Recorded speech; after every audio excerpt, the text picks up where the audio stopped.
अमावस्या की रात थी और गांव के चारों ओर अंधेरा छाया हुआ था। चारों ओर हवा से सनसनी फैल रही थी। गांव के लोग हमेशा इस रात से डरते थे क्योंकि इस रात को गांव में कुछ अजीब घटनाएं घटती थी। राजेश, जो कि गांव का सबसे बहादुर लड़का था, इस रात को गांव की सीमाओं के बाहर जाने की ठान ली।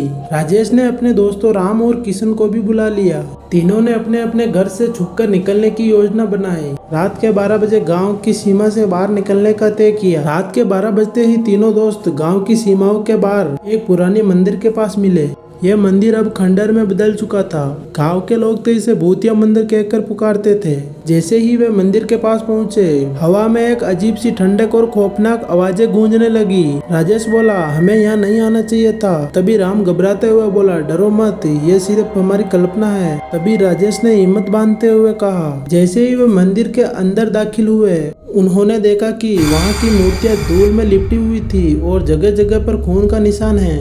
वे तीनों अब सचमुच डरने लगे थे।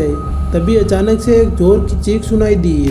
तीनों ने पलटकर देखा तो पीछे भयंकर ज़ॉम्बीज उनका सामना खड़ा था। ज़ॉम्बीज की आंखें खून की तरह लाल थी और उसके शरीर से मांस के टुकड़े लटक रहे थे। वे धीरे धीरे उनकी ओर बढ़ने लगा।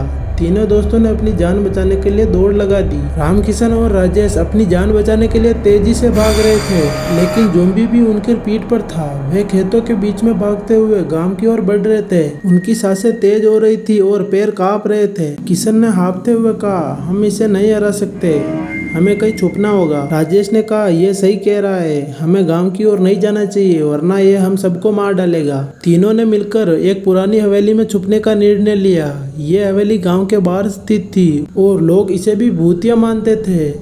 जैसे ही ये लोग हवेली में दाखिल हुए, ज़ॉम्बीज की चीख और ज्यादा तेज हो गई। हवेली के अंदर मामला और भी डरावना था। दीवार पर अजीब अजीब से चित्र बने थे और फर्श के ऊपर खून के धब्बे थे। तीनों ने एक कमरे में जाकर दरवाजा बंद कर लिया। कमरे के अंदर उन्होंने एक पुस्तक पाई। पुस्तक में लिखा था कि ज़ॉम्बीज को कैसे मारे।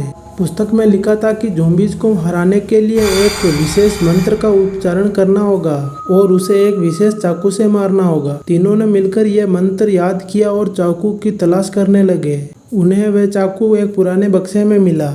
जैसे ही वे चाकू के साथ तैयार हुए, ज़ॉम्बीज ने दरवाजा तोड़ दिया और अंदर आ गया। राजेश ने चाकू उठाते हुए कहा, अब यह कभी नहीं। राम और किशन ने मंत्र का उच्चारण करना शुरू किया और राजेश ने चाकू से ज़ॉम्बी पर वार किया। ज़ॉम्बी ने जोर से चीख मारी और जमीन पर गिर पड़ा। उसकी देह राख में बदल गई और हवेली की हवा साफ हो गई। सूरज की पहली किरण के साथ तीनों दोस्त हवेली से बाहर निकले और अपने गांव जाकर सबको इस भयानक घटना के बारे में बताया। गांव के लोगों को इन पर बहुत गर्व हुआ। ये घटना गांव के इतिहास में हमेशा के लिए दर्ज हो गई और तब से किसी ने अमावस्या की रात में गांव की सीमा से बाहर जाने की हिम्मत नहीं की। तो दोस्तों, आपको ये हॉरर स्टोरी कैसी लगी कमेंट में जरूर बताना और वीडियो अच्छा लगा तो वीडियो को लाइक कर देना और चैनल को सब्सक्राइब कर लेना। मिलते हैं किसी नेक्स्ट हॉरर स्टोरी में, तब तक के लिए बाय।